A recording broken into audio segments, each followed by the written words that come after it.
Okey, apa pun saya mohon kemaafan di atas keterlibatan kita pada hari ini. Sebabkan beberapa urusan yang tak dapat saya elakkan tadi, daftar anak-anak sekolah apa semua. Sebab PKP dah nak bermula di negeri Perak. Moga Allah Subhanahu Wa Taala memberikan kebaikan kepada kita semua dan merezekikan kepada kita ketenangan semula daripada wabak ini.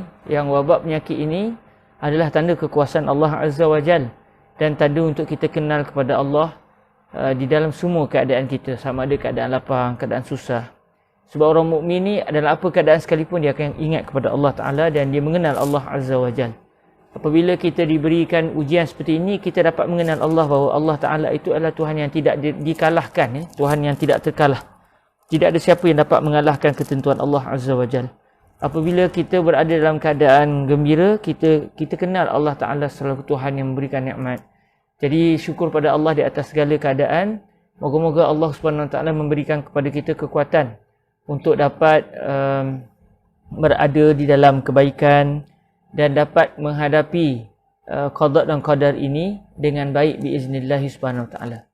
Para hadirin sidang pendengar yang dirahmati Allah Subhanahu Wa Taala, sebagaimana yang telah kita sama-sama maklum di dalam majlis kita sebelum ini, kita akan memulakan dengan berselawat ke hadrat baginda Rasul sallallahu alaihi wasallam dengan selawat yang telah pun didatangkan oleh Al-Fadhil Ustaz Muhdi kita, iaitu selawat yang telah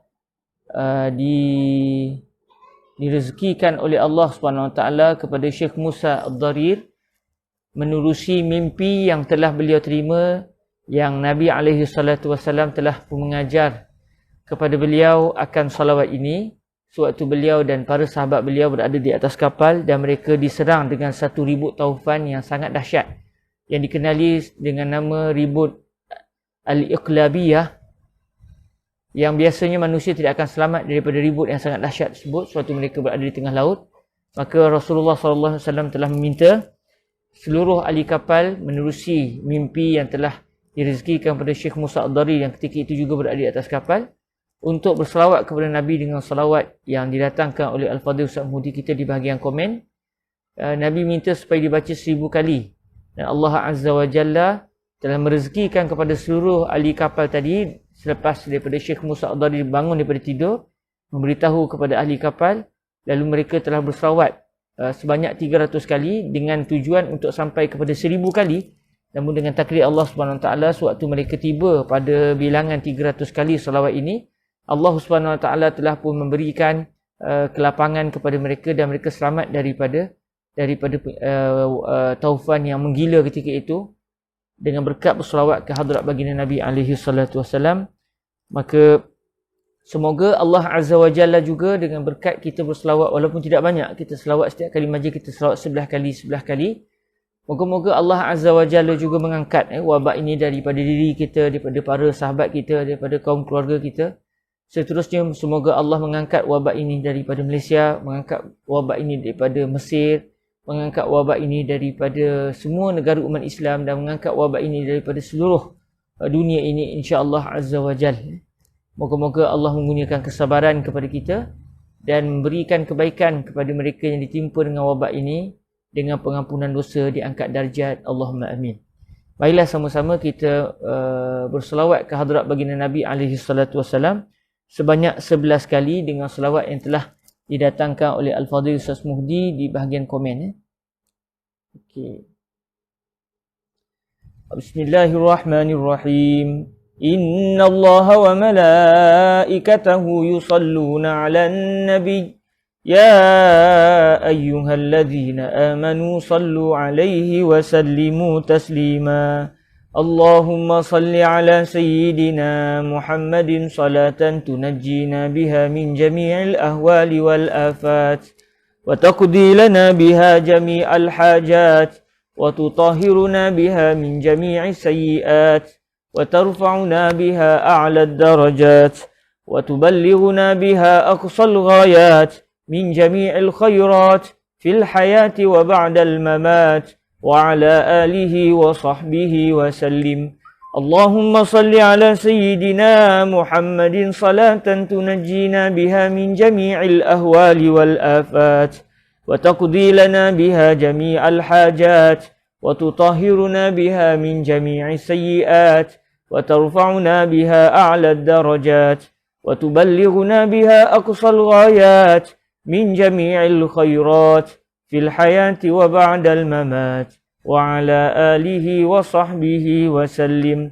اللهم صل على سيدنا محمد صلاة تنجينا بها من جميع الأهوال والآفات وتقضي لنا بها جميع الحاجات وتطهرنا بها من جميع السيئات وترفعنا بها أعلى الدرجات وتبلغنا بها أقصى الغايات من جميع الخيرات في الحياة وبعد الممات وعلى آله وصحبه وسلم.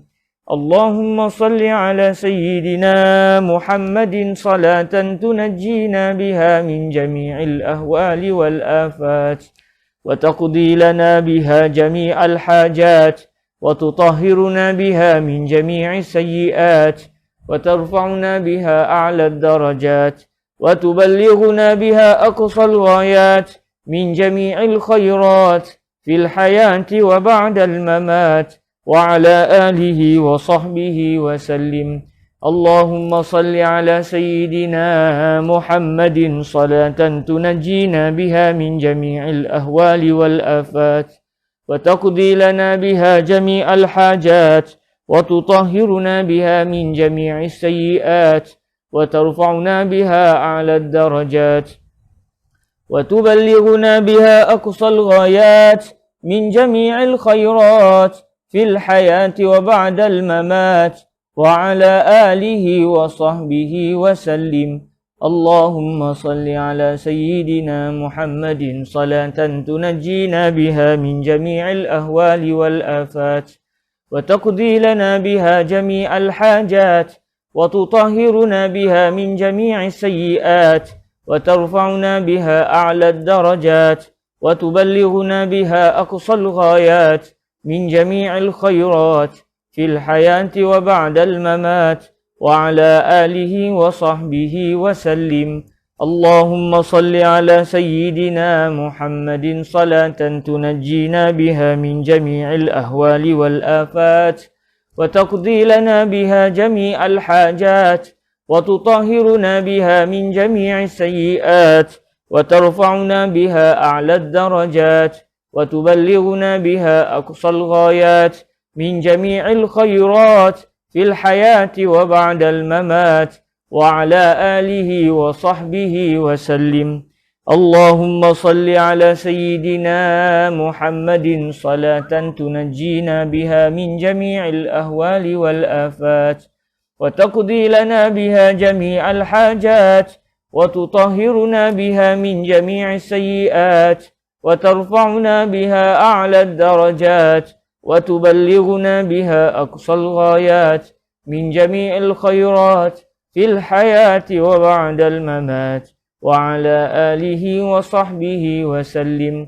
اللهم صل على سيدنا محمد صلاة تنجينا بها من جميع الأهوال والآفات وتقضي لنا بها جميع الحاجات وتطهرنا بها من جميع السيئات وترفعنا بها أعلى الدرجات وتبلغنا بها أقصى الغايات من جميع الخيرات في الحياة وبعد الممات وعلى آله وصحبه وسلم. اللهم صل على سيدنا محمد صلاة تنجينا بها من جميع الأهوال والآفات وتقضي لنا بها جميع الحاجات وتطهرنا بها من جميع السيئات وترفعنا بها أعلى الدرجات وتبلغنا بها أقصى الغايات من جميع الخيرات في الحياة وبعد الممات وعلى آله وصحبه وسلم. اللهم صل على سيدنا محمد صلاة تنجينا بها من جميع الأهوال والآفات وتقضي لنا بها جميع الحاجات وتطهرنا بها من جميع السيئات وترفعنا بها أعلى الدرجات وتبلغنا بها أقصى الغايات من جميع الخيرات في الحياة وبعد الممات وعلى آله وصحبه وسلم. Kita hadiahkan Al-Fatihah ke hadrat baginda Rasul sallallahu alaihi wasallam, ke hadrat para sahabat baginda, kepada para isteri baginda, kepada ahli keluarga baginda, kepada seluruh para sahabat, tabi'in, tabi'in, seluruh para ulama, seluruh para awliya, dan kepada pengarang kitab kita Syekh Abdullah Al-Humari, dan kepada seluruh umat Islam kita hadiahkan Al-Fatihah. A'udzubillahi minasyaitonirrajim. Bismillahirrahmanirrahim. Alhamdulillahi rabbil alamin. Ar-Rahmanir Rahim. Maliki yaumiddin. Iyyaka na'budu wa iyyaka nasta'in. Ihdinas siratal mustaqim. Siratal ladzina an'amta 'alaihim ghairil maghdubi 'alaihim waladdallin. Amin. Alhamdulillah, syukur kita kehadrat Allah Subhanahu Wa Taala, direzekikan Allah kita bertemu juga pada petang ini. Dan pada pertemuan lepas kita telah pun meneliti 7 amalan yang kalaulah satu sahaja pun amalan tersebut dilakukan, ianya akan membawa pelakunya ke syurga Allah Azza wa Jal. Apatah lagi kalau ia melakukan keseluruhnya. Selesai kita pada amalan yang ke-7 sebagaimana disebut oleh Ustaz Mahudi kita, ada 7 amalan, satu persatu beliau telah tulis, jazakumullahu khairah. Dan kita telah pun berakhir pada pertemuan lepas pada amalan yang ke-7, iaitu menyuruh kepada kebaikan dan mencegah kepada kemungkaran.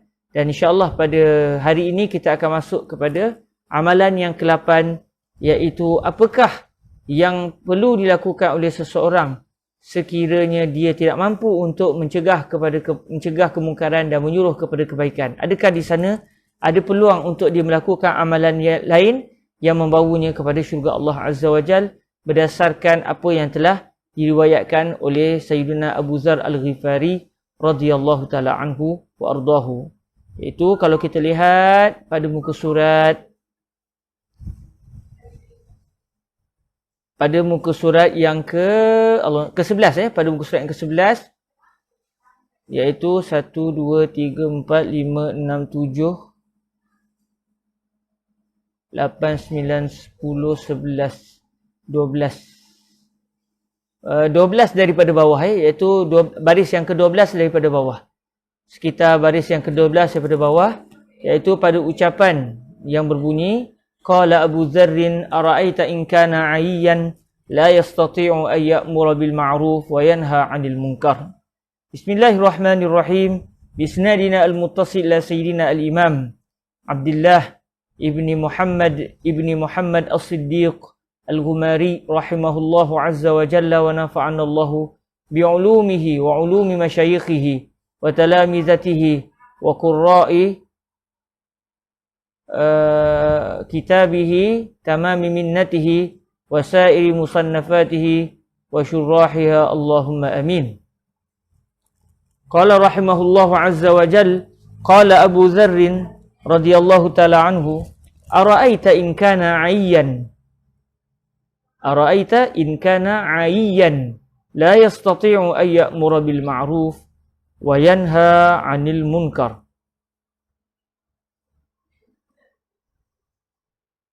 Al-'ayyu alladhi la yubayyinu 'amma fi nafsihi wa huwa khilaful fasih.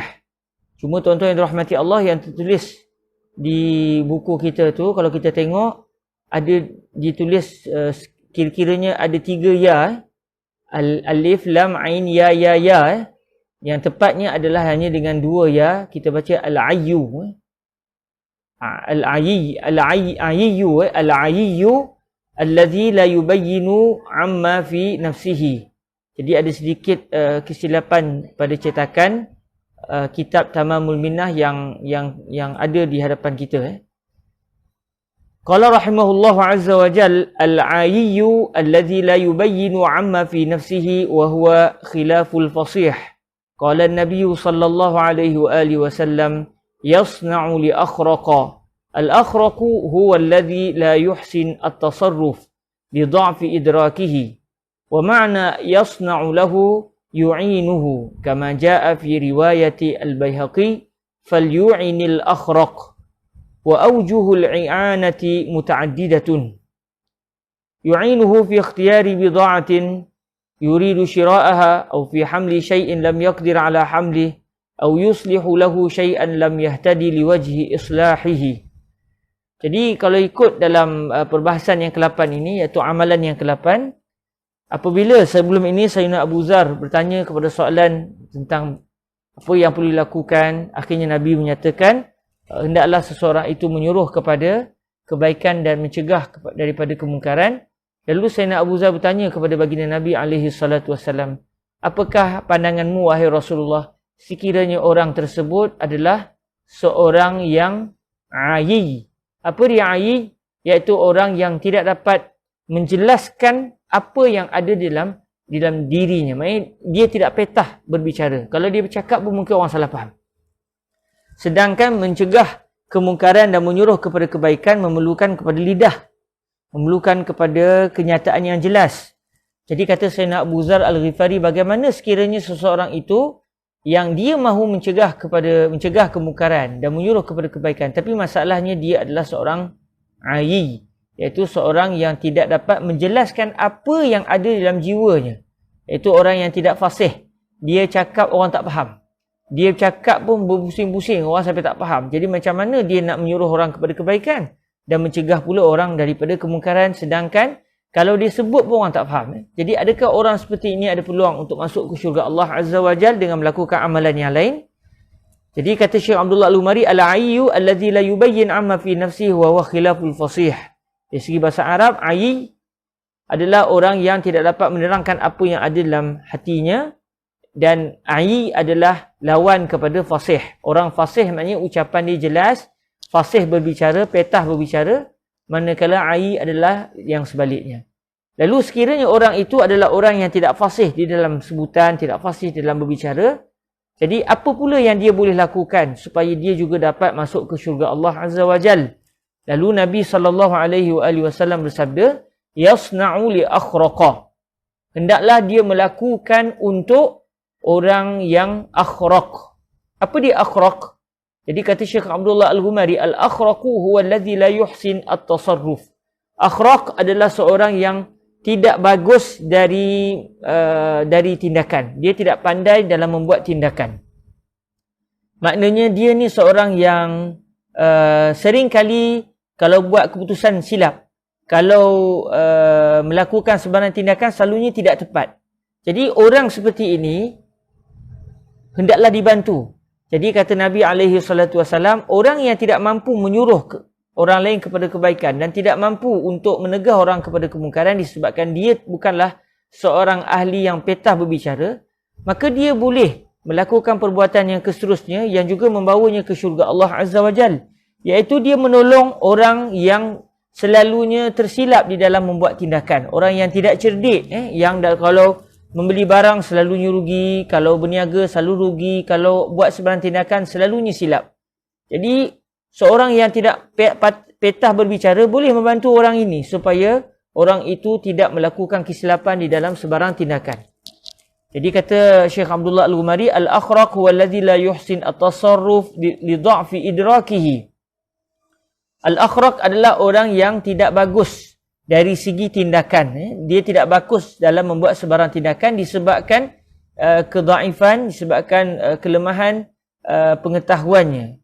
Dia lemah dari segi pengetahuan, lalu biasanya dalam buat keputusan dia akan selalu tersilap. Kalau macam orang KL kata orang blur, orang yang blur, ambil tindakan apa pun semuanya blur je, semuanya silap je. Wa ma'na yasna'u lahu, apa maksud Nabi SAW yasna'u li akhraq? Apa maksud yasna' li akhraq? Jadi kata Syekh Abdullah Al-Ghumari, maksud melakukan sesuatu untuknya adalah, maksudnya adalah membantunya, yu'inuhu. Ini adalah sebagaimana yang telah datang di dalam riwayat Al-Imam Al-Baihaqi radhiyallahu ta'ala anhu dengan jelas. Nabi SAW bersabda, fal yu'inil akhraq. Hendaklah orang tersebut, iaitu orang yang tidak pandai berbicara, sehingga kalau dia nak suruh orang buat kepada kebaikan atau larang orang daripada kemungkaran, mungkin orang tak akan dapat faham ucapan dia. Maka orang seperti ini yang tidak fasih berbicara ini hendaklah menolong, disebut falyu'in, hendaklah dia menolong, membantu al-akhraq, membantu orang yang sering salah dalam membuat keputusan. Bagaimana cara membantu? Kata Syekh Abdullah Al-Ghumari, wa awjuhul i'anati muta'addidatun. Cara-cara untuk membantu ini pelbagai. Yu'inuhu fi ikhtiyari bida'atin yuridu syira'aha. Contohnya, orang yang tidak pandai berbicara tadi, orang yang tidak pandai, orang yang tidak fasih berbicara tadi, boleh membantu orang yang tidak pandai membuat keputusan tadi ketika dia ingin memilih satu barang yang ingin dia beli. Dia tengok dia nak beli satu barang, dia nampak dia pilih barang yang tak sesuai untuk dirinya, kita kata seeloknya beli barang ni. Kita bantu dia agar dia memilih satu keputusan yang baik. Au fi hamli syai'in lam yaqdir ala hamlihi, atau kita bantu dia dengan maksud kalau dia ada nak angkat satu barang dia tak mampu, dia rasa berat, jadi kita tolong angkatkan barang itu untuk dia. Katakan dia beli kedai, dia pergi beli barang macam-macam, tiba-tiba dia tak mampu nak tanggung. Jadi kita tengok dia, kita membantu dia. Maksudnya membantu orang yang sering melakukan kesilapan dalam keputusan bukan hanya semata-mata memberikan idea, sebaliknya membantu dia. Contoh dia perlukan barang untuk diangkat, kita tolong angkatkan barang untuk dia. Yang penting maknanya kita telah dianggap sebagai membantu orang tersebut. Au yuslihu lahu syai'an lam yahtadi liwajhi islahihi. Atau kita memperbaiki untuknya akan sesuatu yang dia tak ada idea, dia tak ada sebarang pandangan untuk memperelokkan perkara tersebut. Contoh dia katakan barang dia rosak. Katakan handset dia rosak. Dia kata macam mana ni handset saya rosak, saya nak buat macam mana. Dia tak ada idea, dia tak ada pandangan macam mana nak selesaikan masalah dia tadi. Lalu kita pun bagi cadangan, okey, kamu pergi kedai ni sekian. Maksudnya kita tolong dia untuk dia dapat buat satu keputusan yang bagus supaya barangnya itu dapat diperbaiki. Ini di antara contoh. Maknanya secara mudah, apa saja yang diperlukan oleh orang yang akhraq, orang yang tidak pandai membuat keputusan, yang kalau buat keputusan pun selalu tersilap, maka sebarang bantuan kepada orang seperti ini, supaya dia tidak tersilap di dalam membuat bantuan, kita telah menolongnya supaya mengambil satu keputusan yang tepat. Mereka yang membantu orang seperti ini dijanjikan oleh Nabi SAW untuk masuk ke dalam syurga Allah Azza wa Jal. Jadi ini yang ke-8, membantu orang yang tidak pandai membuat keputusan. Membantu seseorang yang tidak pandai membuat keputusan. Kita pergi pula kepada yang ke-9. Maknanya kalau ke-8 tadi, membantu seseorang yang tidak pandai membuat keputusan, yang akhraq, orang yang tidak bijak, kita membantu mereka. Lalu kata Sayyidina Abu Zar untuk amalan yang ke-9 pula. Qala Abu Zarrin ara'aita in kana akhraq an yasna'a syai'an. Subhanallah. Sayyidina Abu Zar radhiyallahu ta'ala anhu tanya semula kepada Nabi. Tadi Nabi kata membantu kalau orang tu dia tidak pandai berbicara, lalu dia tidak akan mampu untuk menyuruh kepada kebaikan dan mencegah kepada kemungkaran. Lalu Nabi mencadangkan supaya orang tersebut membantu orang lain, yang orang lain tersebut tidak pandai membuat keputusan. Jadi sekadar nak tolong ambil barang, sekadar nak kata beli yang ni, jangan tak payah beli yang ni, itu senang. Jadi lalu kata Sayyidina Abu Zar, macam mana kalau orang tu sendiri adalah seorang yang akhraq? Orang yang nak menolong orang yang tak pandai buat keputusan, dia sendiri pun memang tak pandai buat keputusan. Dia sendiri pun tidak pandai membuat keputusan. Macam mana dia yang bingung macam tu, yang sering melakukan kesilapan dalam keputusan, macam mana dia pula nak membantu orang lain yang juga macam dia, sama-sama tak erti nak buat keputusan. Ara'aita in kana akhraqa an yasna'a syai'an. Jadi kalau orang itu seorang yang dia sendiri tidak pandai membuat keputusan, adakah dia perlu melakukan sesuatu supaya dia dapat juga masuk ke syurga Allah Azza wa Jal? Jadi lafzu akhraq huna tufassirhu riwayatul Baihaqi, ara'aita in kana la yuhsinu ay yasna'. Ini yang dimaksudkan dengan akhraq dalam ucapan Sayyidina Abu Zar, ara'aita in kana akhraq. Apakah pandangan anda wahai Nabi sekiranya orang tersebut juga adalah seorang yang akhraq? Lalu dihuraikan berdasarkan riwayat Imam Al-Baihaqi, iaitu dengan riwayat Imam Al-Baihaqi yang berbunyi ara'aita in kan la yuhsinu ay yasna'. Apakah pandanganmu wahai Nabi sekiranya orang yang ingin membantu orang lain yang tidak pandai membuat keputusan, dia sendiri tidak bagus di dalam melakukan sesuatu perbuatan. Dia sendiri pun macam orang yang ingin dibantu. Yang membantu seperti orang yang dibantu. Sama-sama tak reti nak buat keputusan. Jadi adakah orang ini rugi kerana tidak dapat melakukan kebaikan-kebaikan yang telah disebutkan sebelum ini? Jadi amalan yang ke-9 yang disebut oleh Nabi dalam hadis ini, qala an-nabiy sallallahu alaihi wa alihi wasallam yu'inu maghluban. Kata Rasulullah sallallahu alaihi wasallam, orang yang dia tidak pandai untuk membantu orang lain kerana dia sendiri tidak pandai membuat keputusan, dia hendaklah membantu orang yang dikalahkan. Yu'inu maghluban, membantu seorang yang dikalahkan, iaitu membantu seseorang yang dizalimi. Al-muradu bil maghlubi al-mazlumu kama fi riwayatil Baihaqi wa i'anatuhu musa'adatuhu fi raf'iz zulmi anhu. Jadi dalam riwayat Al-Imam Al-Baihaqi radhiyallahu taala anhu disebutkan dengan jelas apakah maksud maghlub, apakah yang dimaksud membantu seorang yang telah dikalahkan. Jadi dalam riwayat Imam Al-Baihaqi disebut bahawa yang dimaksudkan dengan orang yang dikalahkan adalah orang yang ditindas, orang yang dizalimi. Jadi orang yang tidak pandai untuk membuat sebarang keputusan, dia boleh membantu orang yang kena zalim. Ada satu orang kena zalim, dia hendaklah membantu orang tersebut. Jadi kata Syekh Abdullah Al-Ghumari, wa i'anatuhu musa'adatuhu fi raf'iz zulmi anhu. Apa maksud membantu orang yang dizalimi? Maksud membantu orang yang dizalimi adalah menolongnya untuk mengangkat kezaliman daripadanya, untuk menghilangkan kezaliman daripada orang tersebut. Jadi apa caralah? Sama ada kita contoh orang tersebut dia tak pandai nak buat keputusan, tiba-tiba dia tengok ada satu orang dizalimi. Lalu dia boleh menghalang kezaliman tersebut dengan cara, kalau orang yang dizalimi tu nak dipukul oleh orang contohnya, dia pula yang menahan. Ataupun satu orang dizalimi secara undang-undang, maknanya dia boleh mengadukan masalah tersebut kepada orang yang lebih berautoriti supaya orang yang dizalimi itu dapat dibantu. Jadi apa saja yang dapat dilakukan supaya orang yang dizalimi itu dapat kembali haknya dan dapat selesai ataupun dapat dielakkan daripada terus dizalimi.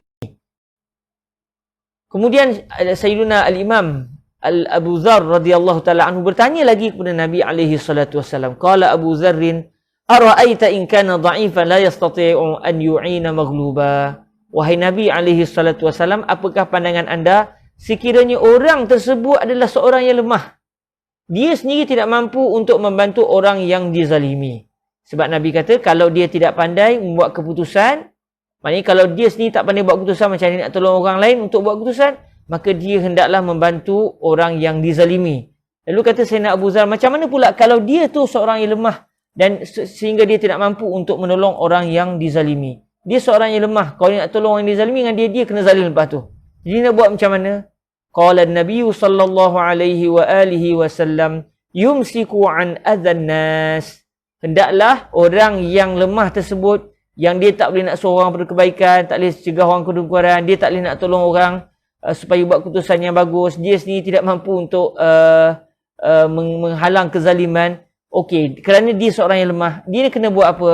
Dia hendaklah memegang dirinya daripada melakukan kejahatan kepada manusia. Yumsik an adzan nas, dia hendaklah memegang dirinya, menghalang dirinya daripada melakukan perkara yang tidak elok kepada manusia. Ai la yu'zihim bilisanihi wala biyadihi. Syekh Abdullah Al-Ghumari menjelaskan apa maksud orang itu. Kata Nabi, memegang dirinya daripada melakukan benda yang tidak elok kepada orang. Maksud dia, kata Syekh Abdullah Al-Ghumari, orang tersebut tidak menyakiti orang lain secara lisannya dan dia juga tidak menyakiti orang lain dengan tangannya. Maksudnya lidahnya tidak digunakan untuk memaki orang, tangannya tidak digunakan untuk menzalimi orang lain. Wala yas'a fi izayatihim. Dia juga tidak berusaha ke arah untuk menyakiti orang lain. Jadi dia tidak menyakiti dengan lidahnya, dia tidak pula menyakiti orang dengan tangan dia, dia sendiri tidak berusaha ke arah untuk melakukan kejahatan kepada orang lain. Jadi inilah kata Syekh Abdullah Al-Ghumari, fahadhihi al-khisalul khams tudammu ila al-khamsati sabiqah tasirul khisalu 'ashratan. Jadi inilah 5 amalan yang telah kalau digabungkan dengan 5 amalan sebelumnya, jadilah semuanya ada 10 amalan. Jadi 10 amalan yang membawa para pelakunya ke syurga Allah Azza wa Jal. Al-Fadhil Sa'mudi dah tulis 7. Jadi yang nombor 8 kalau kita tengok, nombor 8 adalah dia menolong orang lain yang menolong orang lain supaya orang lain dapat membuat keputusan yang betul. Menolong orang yang tidak pandai membuat keputusan agar orang itu membuat keputusan yang bagus. Yasna' li akhraq, itu yang nombor 8. Nombor 9 pula adalah dia menolong orang yang dizalimi, manakala yang ke-10 dia menghalang dirinya daripada melakukan kejahatan kepada manusia. Ini adalah 5 perbuatan yang telah disebutkan di dalam hadis Sayyidina Abu Zar Al-Ghifari yang telah lepas. Dan sebelum hadis Sayyidina Abu Zar, kita dah belajar 5 amalan. Jadi kesemuanya Alhamdulillah, kita sudah mempelajari 10 amalan yang kalau satu pun dilakukan, manakala 9 yang lain tidak dilakukan, cukup satu saja dilakukan, orang tersebut akan masuk ke syurga Allah Azza wa Jalla. Tanbihun al-amru bil ma'ruf wan nahyu 'anil munkar i'tabarnahu khaslatan wahidah li'annahuma mutalazimani. Jadi Syekh Abdullah Al-Ghumari menyatakan, menyuruh kepada kebaikan dan mencegah daripada kemungkaran, kami menganggapnya sebagai satu perbuatan. Kerana kedua-duanya adalah saling lazim melazimi. Sebab kalau kita mencegah orang kepada kemungkaran, maka kita sudah melakukan satu kebaikan. Bila kita melakukan satu kebaikan, maka kita sudah mengelakkan diri kita daripada melakukan kemungkaran. Jadi oleh kerana menyuruh kepada kebaikan, mencegah kepada kemungkaran itu saling bersama antara satu sama lain, maka Syekh Abdullah Al-Ghumari mengiktibar menyuruh kepada kebaikan dan mencegah kepada kemungkaran adalah satu perbuatan. Sebab itu kita kira ada 10, bukan ada 11. Baik, seterusnya para hadirin yang dirahmati Allah Subhanahu Wa Taala, selesailah kita semenjak dalam 2-3 minggu lebih kurang dalam 2-3 kelas kita bersama dengan hadis yang telah diriwayatkan oleh Sayyidina Abu Zar Al-Ghifari radhiyallahu taala anhu wa ardah, yang mana beliau bertanya kepada baginda Nabi daripada satu perbuatan kepada satu perbuatan. Apabila dijawab Nabi oleh akan satu perbuatan, beliau tanya pula kalau orang tu tak mampu nak buat perbuatan tu, dia nak kena buat perbuatan apa pula. Akhirnya daripada hadis yang telah diriwayatkan oleh Sayyidina Abu Zar, kita dapat mengambil manfaat ada 5 amalan yang membawa pelakunya ke syurga Allah Azza wa Jal. Maka hari ini kita akan masuk pula kepada hadis yang seterusnya yang mengandungi 4 perbuatan yang membawa para pelakunya ke syurga Allah Azza wa Jal. Baik, qala Sayyidina Syekh Abdullah Al-Ghumari, arba'u khisalin raddus salam tashmitul atisi ijabatud da'wati ittiba'ul janazah. 4 perbuatan. Maksudnya ada 4 perbuatan tambahan. Kita dah belajar 10. Maksudnya kita nak masuk kepada amalan yang ke-11, 12, 13 dan 14. Yang pertama, menjawab salam. Yang kedua, mendoakan orang yang bersin. Yang ketiga, menjawab panggilan orang. Maksudnya kalau orang ajak kita pergi kenduri, kita menerima ajakannya. Dan yang keempat adalah mengikut jenazah dihantar ke kubur. Ittiba'ul janazah, kita menurut jenazah yang dibawa ke kubur. Kita sama-sama hadir di dalam majlis pengebumian seseorang jenazah. Qala Syekhuna Syekh Abdullah Al-Ghumari rahimahullahu azza wa jal, dzakara al-khaslatayn al-ulayain Hassan bin Atiyah wa taqaddama kalamuhu fi khutbatil kitab. Al-Imam Hassan ibn Atiyah yang merupakan salah seorang ulama hadis telah menyebut 2 amalan yang pertama. Daripada 4 amalan ini, 2 amalan yang pertama iaitu memberi salam, menjawab salam, maafkan saya. Yang kedua, mendoakan orang yang bersin. 2 perkara ini telah pun disebutkan oleh Hassan ibn Atiyah yang merupakan salah seorang ulama hadis di dalam kenyataan beliau, dan ini telah disebutkan pada awal khutbatul kitab, pada awal mukaddimah yang didatangkan oleh Syekh Abdullah Al-Ghumari. Kalau kita tengok sebentar di mukaddimah awal hari itu, dan di mukaddimah yang awal-awal sekali kalau kita tengok, iaitu di muka surat yang Allahumma salli ala Rasulillah, di muka surat yang pertama di muka surat yang pertama, kalau kita tengok selepas daripada amma ba'du, faqad ruwina fi sahih al-Bukhari an Abdullah bin Amr bin al-As radhiyallahu anhu ma anin Nabi sallallahu alaihi wa alihi wasallam qala 40 khaslatan a'lahunna manihatul anz ma min 'amilin ya'malu bi khaslatin minha raja'a thawabiha wa tasdiqa maw'udiha illa adkhalahu Allahu bihal jannah.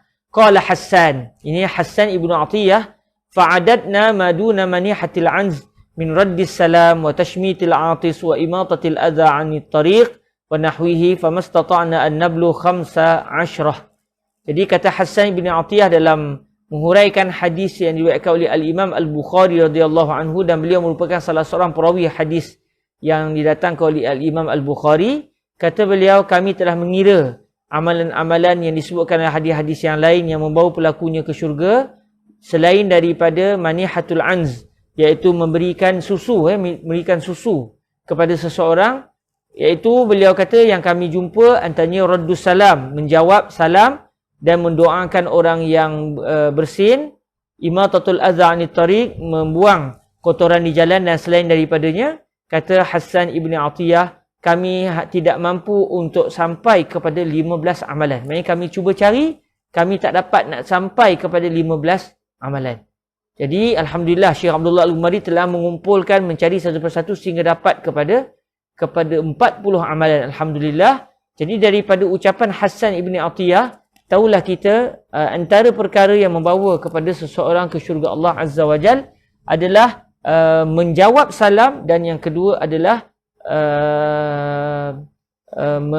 mendoakan orang yang bersin.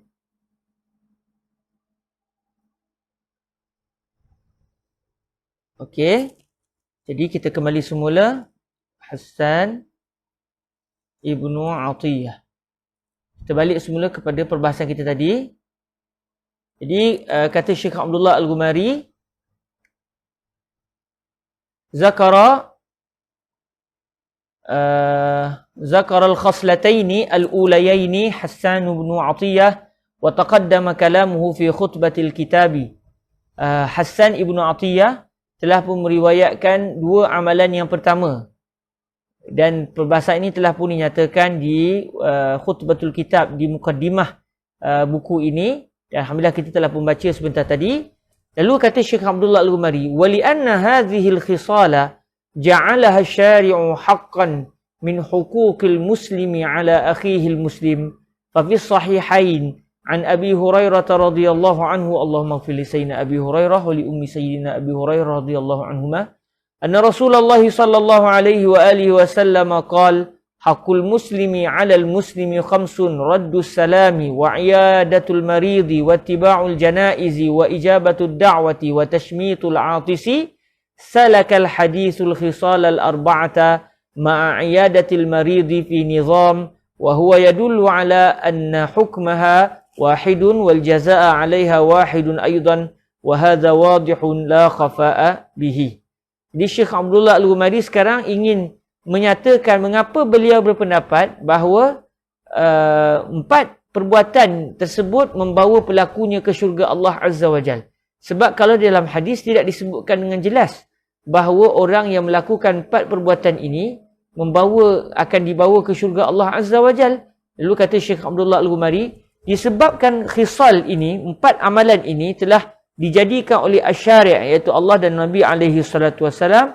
Nabi telah menjadikan ia sebagai satu hak daripada hak-hak seorang Muslim yang wajib ditunaikan, yang mesti ditunaikan kepada saudara Muslimnya yang lain. Sebagai contoh dalam Sahih Bukhari dan Sahih Muslim, Al-Imam Al-Bukhari dan juga Al-Imam Muslim radhiyallahu ta'ala anhuma telah meriwayatkan dengan sanad mereka berdua daripada Sayyidina Abu Hurairah radhiyallahu ta'ala anhu, ya Allah ampunkanlah kesilapan Sayyidina Abu Hurairah, ampunkan juga ya Allah kesilapan ibu Sayyidina Abu Hurairah radhiyallahu anhuma, bahawa sesungguhnya Rasulullah sallallahu alaihi wasallam telah bersabda, hak seorang Muslim ke atas orang Muslim yang lain ada 5. Disebut dengan jelas bahawa ada 5 amalan yang merupakan hak yang mesti ditunaikan ke atas seorang Muslim. Disebut 5-nya dalam satu hadis, jadi ini menunjukkan kelima-limanya adalah berkongsi pada hukum, berkongsi dari segi kelebihan. Lalu yang pertama raddus salam, menjawab salam. Yang kedua menziarahi orang sakit. Yang ketiga, mengikut jenazah ke kubur. Yang keempat, menjawab panggilan, iaitu kalau orang jemput kita pergi kenduri, kita menghadiri.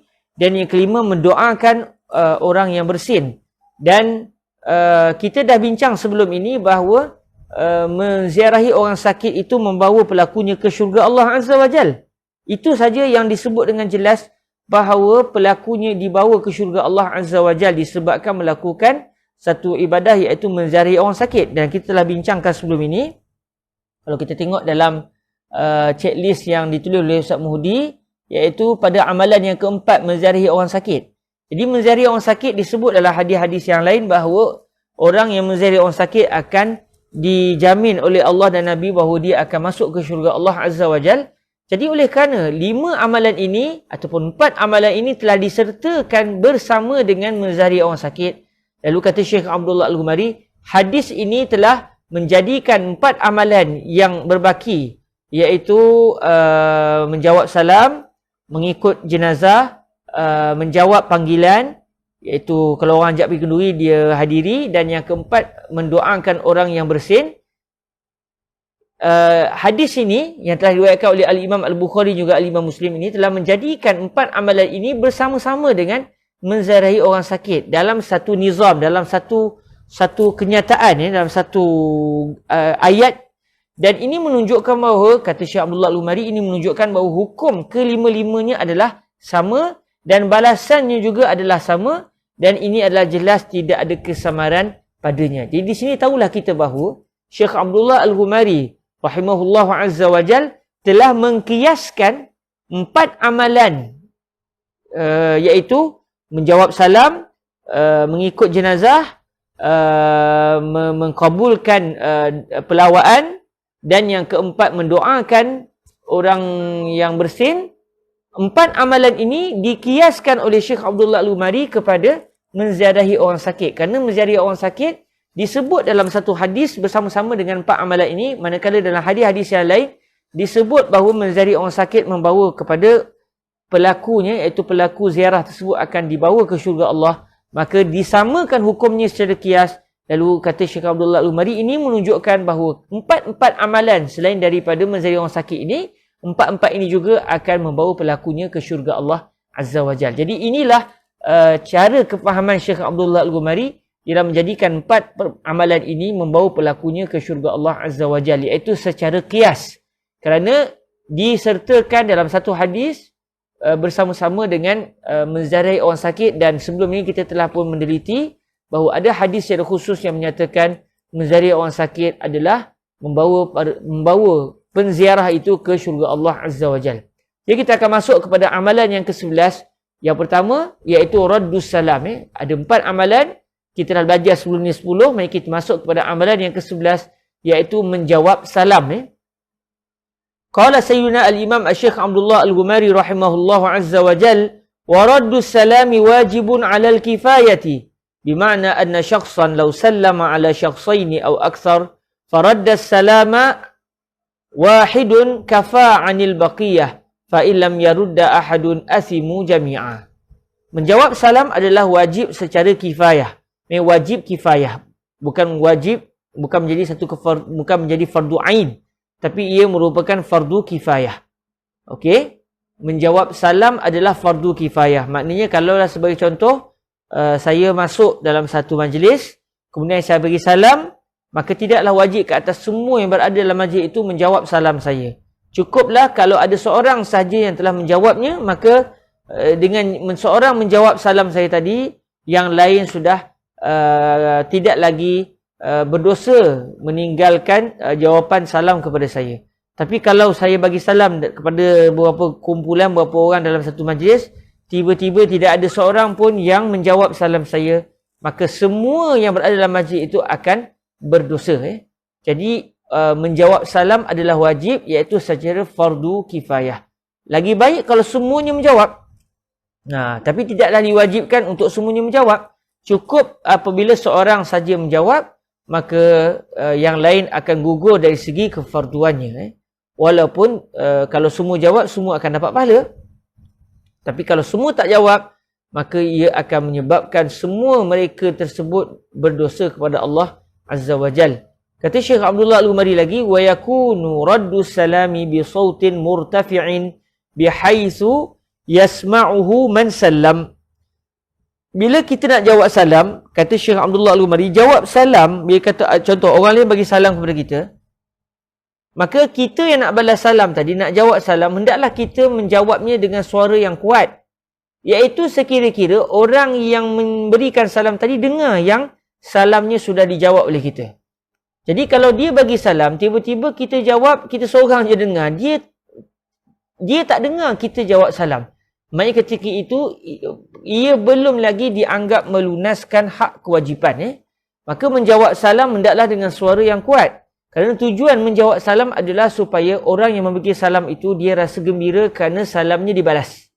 Okey, jadi kalau kita jawab dengan suara yang perlahan sampai dia pun tak dengar, maknanya tak selesai juga, sebab dia akan merasakan bahawa seakan-akan dia tidak disukai. Contohnya dia bagi salam, orang pun tak nak balas salam dia. Jadi menjawab salam adalah wajib kifayah, dan orang yang nak menjawab salam hendaklah dengan suara yang kuat. Kuat tu dengan maksud apa? Kuat iaitu sampai suaranya dapat didengar oleh orang yang memberikan salam. Maksudnya kalau contoh dia bagi salam depan kita, kita pun dia sebut kepada kita Assalamualaikum, kita kata Waalaikumsalam. Itulah dianggap sebagai suara yang kuat. Kerana tak perlu untuk kita tinggikan lagi suara kita, kerana dia sudah dapat mendengar suara kita. Tapi katakan dia bagi salam dalam satu majlis, tiba-tiba majlis itu senyap, kita berada di belakang sekali, maka kita kena pekik dengan kuat Waalaikumsalam, supaya dia berada di depan dapat mendengar salam kita. Itu kalau contohlah dalam satu majlis, Kurang Asam punya majlis, dia penceramah datang bagi salam, orang yang depan semua senyap. Maka kalau begitu, kalau semuanya senyap, semua akan berdosa. Maka kalau kita ada di belakang sekali ketika itu, kita kena menjawab salam dengan suara yang kuat sehingga suara kita dapat didengar oleh orang yang datang dalam majlis tersebut. Kemudian Syekh Abdullah Al-Ghumari mendatangkan satu lagi masalah. Bagaimana kalau salam itu bersifat tulisan? Contoh, ada orang mesej pada kita dalam WhatsApp, Assalamualaikum. Wajib tak kita nak membalas salam? Wajib tak kita nak membalas salam atau bagaimana? Sebab tu bila kita tulis Assalamualaikum, contoh dalam mesej, eloknya tulis biar penuh. Tulis Assalamualaikum. Itu bukan salam. Biarlah ditulis supaya dapat dibaca dengan baik. Sama ada tulis dalam bahasa Arab terus, ataupun kita tulis dalam bahasa Rumi, tetapi cukup hurufnya Assalamualaikum. Jadi kalaulah sampai kepada kita satu salam, kalau tulis salam, itu pun saya pribadi macam tak tahu lah. Kalau salam, assalam, dia masih belum dianggap sebagai memberikan salam. Walaupun orang tadi dia memang niat tulis salam tu dengan maksud Assalamualaikum. Jadi alangkah baiknya, sebagaimana yang telah kita bicara sebelum ini dalam kitab An-Nafhatul Ilahiyah fi Salati ala Khairil Bariyah, kalau kita nak berselawat kepada Nabi dalam bentuk tulisan, tulis biar penuh. Rugi kalau kita tulis tidak penuh. Maka kalau kita nak menulis salam dalam mesej kita, dalam surat kita, biarlah tulis dengan penuh. Lagi baik kita tulis dalam bahasa Arab terus. Assalamualaikum. Kalau tulis Rumi pun tulis biar penuh. Sekarang tulis salam ataupun Assalamualaikum, itu tidak kena, kerana memberikan salam itu adalah satu ibadah yang berkait dengan hukum selepas itu. Okey, apabila kita menerima salam secara tulisan, adakah wajib kita membalas salam itu? Kata Syekh Abdullah Al-Ghumari, wa raddu jawabil kitabi wajibun karaddis salam. Wa raddu jawabil kitabi wajibun karaddis salam. Hakadha qala Ibn Abbas radhiyallahu anhuma. Jadi kata Syekh Abdullah Al-Ghumari, menjawab tulisan, menjawab raddu jawabil kitab, kita menjawab salam yang ditulis secara tulisan. Maksud jawabil kitab, maksud dia as-salam al-maktub.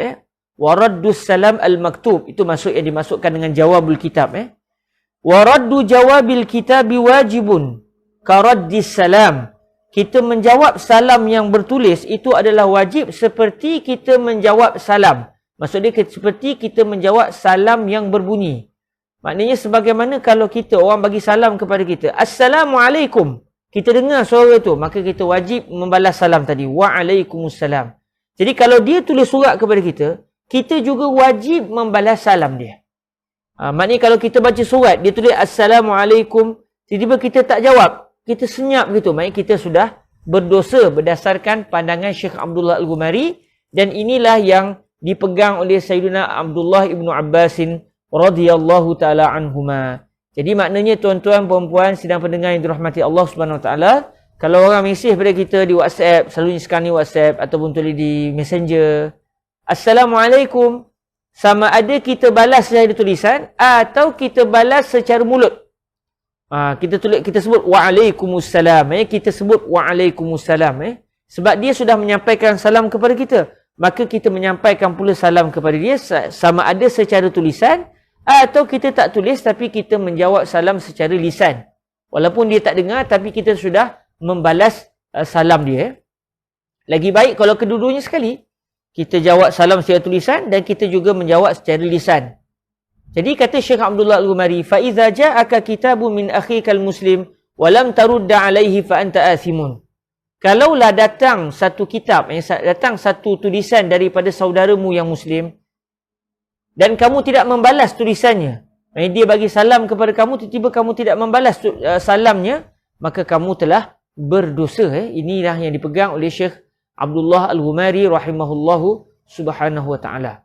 Jadi selesailah kita daripada amalan yang ke-11 yang membawa pelakunya ke syurga Allah Azza wa Jal, iaitu membalas salam. Membalas salam.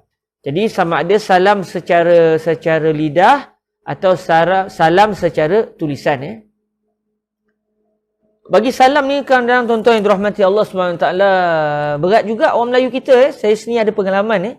Ada beberapa orang yang dia tidak berkenan dengan kita, dia punya pendirian berbeza dengan kita contohnya.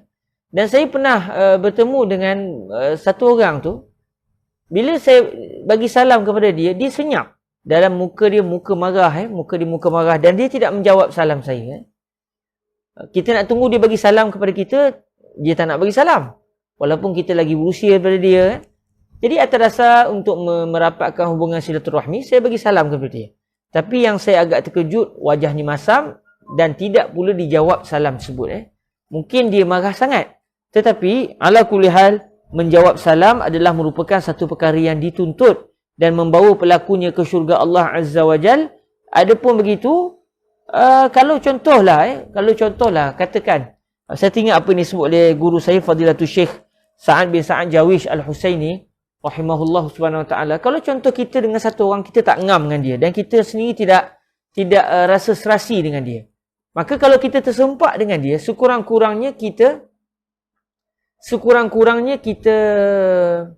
memberi salam kepada dia. Kalau dia bagi salam kepada kita, kita jawab, dan selepas tu kita bermanis muka, kemudian kita minta izin untuk meninggalkan dia. Kita kata kita ada alasan dan sebagainya. Jadi sebenarnya itu sudah memadai, walaupun mungkin kita tidak seronok nak duduk lama-lama dengan dia. Sebab kata Syekh Sa'ad Jawish Al-Husaini rahimahullah azza wa jal, menyayangi ataupun tidak menyayangi seseorang itu bukan apa yang kita mampu miliki. Kerana perasaan sayang dan benci itu adalah apa yang telah Allah beri kepada kita.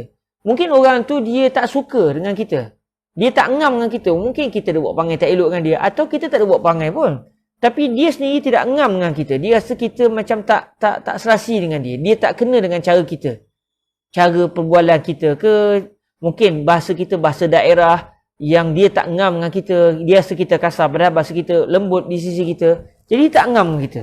Kalau dia tidak ngam dengan kita sekalipun, maknanya kalaulah contoh dia tidak mahu bersama lama dengan kita, kalau bertemu, maka menjadi hak dia untuk bermanis muka dan tidak menunjukkan rasa benci kepada kita. Jadi dalam isu tadi saya memang terkejut betul bila kita bagi salam wajah ni masam, dan dia tidak membalas pula salam saya walaupun saya lagi tua daripada dia. Moga-moga Allah Azza wa Jalla memberikan kepada kita kebaikan dan kesabaran serta memberikan kepada kita hidayah dalam memandu kehidupan ini berdasarkan syariat. Allahumma amin. Baik. Dan dalam perbahasan memberikan salam ni, alhamdulillah menerusi kitab ini kita juga dapat maklumat, iaitu menjawab salam secara lisan ataupun secara tulisan itu adalah wajib, sebagaimana yang telah didatangkan oleh Syekh Abdullah Al-Ghumari rahimahullahu subhanahu wa ta'ala. Bahkan kalau kita tengok sebagai contoh dalam kitab Al-Azkar karangan Al-Imam Nawawi, saya datangkan dalam catatan saya walaupun tak dalam kitab, saya bacakan di sini. Wa qala An-Nawawi radhiyallahu ta'ala anhu wa ardahu fil Azkar. Qala al-Imam Abu Sa'd Al-Mutawalli wa ghairuhu idza nada insanan min khalfi satrin أو حائط فقال السلام عليك يا فلان أو كتب كتابا فيه السلام عليك يا فلان أو السلام على فلان أو أرسل رسولا وقال سلم سلم على فلان فبلغه الكتاب أو الرسول وجب عليه أن يرد السلام هكذا ذكر الواحدي وغيره أيضا أنه يجب على المكتوب إليه raddus salami idza balaghahu assalam. Jadi kalau kita tengok di dalam kitab Al-Azkar karangan Al-Imam An-Nawawi pun disebut dengan jelas bahawa apabila seorang insan telah memberikan salam secara tulisan, ataupun diutuskan seseorang, dikata pada orang tu sampaikan salam saya kepada fulan bin fulan, lalu si fulan tu pun telah menyampaikan salam kepada kita, maka wajib bagi orang yang telah disampaikan salam tersebut ataupun orang yang diutuskan surat yang tertulis padanya Assalamualaikum itu, wajib ke atasnya untuk membalas salam tersebut. Ini yang dipegang oleh ulama kita dalam mazhab Imam Syafi'i, antaranya Abu Sa'd Al-Mutawalli, dan ini juga yang dipegang oleh Al-Imam An-Nawawi radhiyallahu ta'ala anhu. InsyaAllah dalam pertemuan yang akan datang kita akan meneliti pula amalan yang ke-12, iaitu mengikut jenazah ke kubur, menghantar jenazah ke kubur. Yang ini insya-Allah agak panjang, jadi saya rasa mungkin tak sempat untuk kita membaca keseluruhannya pada hari ini. Insya-Allah dalam pertemuan akan datang, sehingga ada usia, kita akan meneliti perbahasan ini dan melihat perbahasan ini pada minggu hadapan insya-Allah subhanahu wa ta'ala. Alhamdulillah. Di sana ada satu soalan. Assalamualaikum Ustaz, macam mana pula kalau ditulis perkataan salam atau WSLM, wassalam, saya tulisan pendek, adakah patut juga kita menjawab salam? Mohon pandangan. Kalau ikut pandangan saya, kita jawab je. Jawab je, sebab memang kita tahu dia tu memang niat nak bagi salam kepada kita, jawab je lah. Tapi bagi yang menulis salam itu, sepatutnya dia kena sedar menulis itu seeloknya biar penuh, kerana ini adalah satu ibadah. Jadi oleh kerana secara tulisan Arabnya, contoh saya tulisan Arabnya Assalamualaikum, itu tidak ada istilahnya ditulis secara simbol, tapi ditulis betul-betul alif lam sin lam alif mim, Assalamu alaikum ain lam ya kaf mim. Itu dalam bahasa Arab. Maka kalau kita fahami dalam bahasa Melayu, ia juga seperti itu. Patutnya kita kena tulis, kalau kita nak tulis Rumi, ASSALAMUALAIKUM, Assalamualaikum, kita jawab dengan penuh. Kerana kalau kita tulis secara ringkas-ringkas begitu, Assalamualaikum ataupun salam, maka ia takut-takut tidak dianggap sebagai salam, maka rugilah yang menulis. Namun atas dasar membalas kebaikan bagi orang yang diberikan salam, eloklah dia menjawabnya. Cuma secara peribadinya saya tidak tahu adakah dengan menulis sebagai contoh salam sahaja, adakah itu diiktibar sebagai salam yang wajib dibalas ataupun tidak. Secara peribadinya saya tidak mengetahuinya. Pun begitu, atas dasar ihtiyat, kalau orang tulis salam pun kita jawab je lah Waalaikumsalam. Cuma sebaiknya orang yang menulis hendaklah ditulis secara penuh supaya dia benar-benar dianggap sebagai orang yang memberikan salam. Wallahu ta'ala a'la wa a'lam. Kalau askum, itu pun samalah askum. Itu walaupun kita faham nak tulis Assalamualaikum, tapi alangkah baiknya kalau ditulis biar penuh Assalamualaikum. Kerana takut-takut di sisi Allah tidak diiktibar sebagai salam, maka rugilah orang yang menulis dengan niat dia memberikan salam. Okey, Assalamualaikum Ustaz, adakah menjawab salam melalui hati itu dikira menjawab salam? Mohon pencerahan. Kalau kita tengok dalam kenyataan Syekh Abdullah Al-Ghumari tadi, kalau kita tengok dalam ucapan Syekh Abdullah Al-Ghumari sebentar tadi, kata Syekh Abdullah Al-Ghumari, wa yakun raddus salam bi sautin murtafi' bihaitsu yasma'uhu man sallam. Hendaklah menjawab salam itu hendaklah dengan suara yang tinggi, maksudnya suara yang kuat, Iaitu sekadar, itu pada kadar supaya salamnya itu dapat didengari oleh orang yang memberikan salam. Jadi kalau satu orang dia bagi salam, Assalamualaikum semua, tiba-tiba semua pakat jawab tapi dalam hati, maka ia tidak menyelesaikan lagi kewajipan menjawab salam. Kerana tujuannya adalah supaya salam itu dibalas secara suara. Jadi kalau apa namanya seseorang itu memberikan salam, memberi salam kepada kita, maka hendaklah kita menjawabnya secara suara, bukan secara hati. Tak kira lah kalau dia bagi salam depan-depan kita pun begitu, atau secara tulisan. Atau dia secara tulisan, contoh dia tulis kepada kita Assalamualaikum. Maka kita jawab dengan suara yang kita baca tu, Waalaikumsalam. Kita baca Assalamualaikum Ustaz. Waalaikumsalam warahmatullahi wabarakatuh. Tuan-tuan pun bagi salam tadi ya. Saya pun takut saya tak perasan saya jawab salam. Waalaikumsalam warahmatullahi wabarakatuh. Maka kita jawab secara suara supaya kita dah menyelesaikan tanggungjawab menjawab salam. Sebab kalau ikut pandangan Syekh Abdullah Al-Ghumari dan dipegang oleh Al-Imam An-Nawawi contoh tadi, menjawab salam walaupun dalam bentuk tulisan adalah wajib. Okey, saya rasa sekarang tu dahulu saja. Saya mengucapkan terima kasih kepada semua sahabat-sahabat yang telah berada dalam majlis ini walaupun kita agak lewat hari ini. Tapi saya memikirkan untuk saya tangguhkan, saya rasa saya bersalah pula kerana ini peluang kita bukan boleh bertemu selalu, kita bertemu seminggu sekali. Dan kitab ini kitab yang besar. Oleh kerana tadi ada urusan yang tak dapat diselesaikan, saya usahakan juga walaupun ditangguhkan sedikit dari segi waktunya. Alhamdulillah dapat kita bersama pada hari ini. Dan kita membacanya sebelum pada waktu maghrib ni. Alhamdulillah, insyaAllah dalam pertemuan yang akan datang kita akan melihat pula apakah amalan yang ke-12 yang membawa pelakunya ke syurga, iaitu membawa jenazah ke kubur. Membawa jenazah ke kubur, insya-Allah subhanahu wa ta'ala. Kita akan bertemu semula pada minggu hadapan untuk meneliti amalan yang ke-12. Saya ucapkan terima kasih kepada semua. Dan saya kira mungkin Ustaz Muhdi akan menulis amalan yang ke-8, ke-9, ke-10 dan juga ke-11 pada hari ini untuk menjadi senarai untuk kita sama-sama cek dalam hidup kita dah pernah lakukan yang ni atau tidak. Kalau belum lagi sila lakukan supaya selesai kita mempelajari kitab ini, ke-40 amalan itu telah kita lakukan. Moga-moga Allah menerima amalan tersebut lalu membawa kita ke syurga Allah seluruhnya. Allahumma amin.